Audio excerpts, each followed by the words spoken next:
antisémite, article 132-76 du Code pénal, aggravation des peines. Donc, ce n'est pas une opinion, c'est du droit. Et je parle aussi maintenant à ceux qui regardent, qui suivent et qui commentent. Arrêtez de liker, arrêtez de partager, arrêtez de commenter dans la haine. Parce que participer à du harcèlement, ce n'est pas être innocent. Relayer, ce n'est pas être neutre.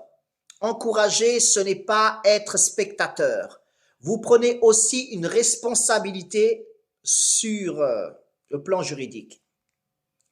Et je vous le dis humainement, derrière un écran, ce n'est pas un personnage, c'est une personne avec une dignité, avec une vie, avec une souffrance réelle et autres. Le harcèlement détruit.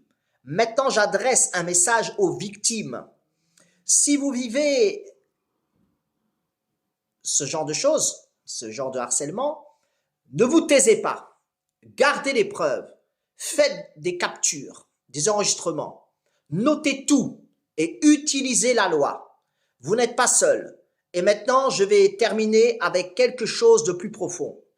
La Torah dit « Justice, justice, tu poursuivras ». Ça veut dire que la justice n'est pas du tout un choix. C'est une obligation morale. On ne construit pas quelque chose sur la haine, on ne grandit pas en humiliant les autres, surtout quand on est aussi ridicule que lui. On ne se cache pas éternellement. Et je vais terminer avec ça. À la personne concernée, arrête immédiatement. À ceux qui participent, retirez-vous immédiatement. À ceux qui hésitent, réfléchissez maintenant. Et moi, je le dis publiquement, nous continuerons toutes les démarches légales, administratives, institutionnelles avec sérieux, les démarches juridiques, les démarches policières, etc.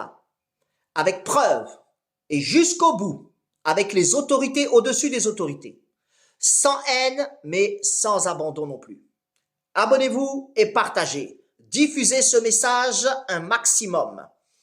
Pas pour créer un conflit, mais pour protéger, réveiller et faire avancer la justice. Parce qu'au final, il y a deux chemins. Le chemin de la haine et le chemin de la justice. Et pour ces gens, ça sera certainement la prison. Je pense qu'il n'y aura jamais, on va dire, dans aucun procès qui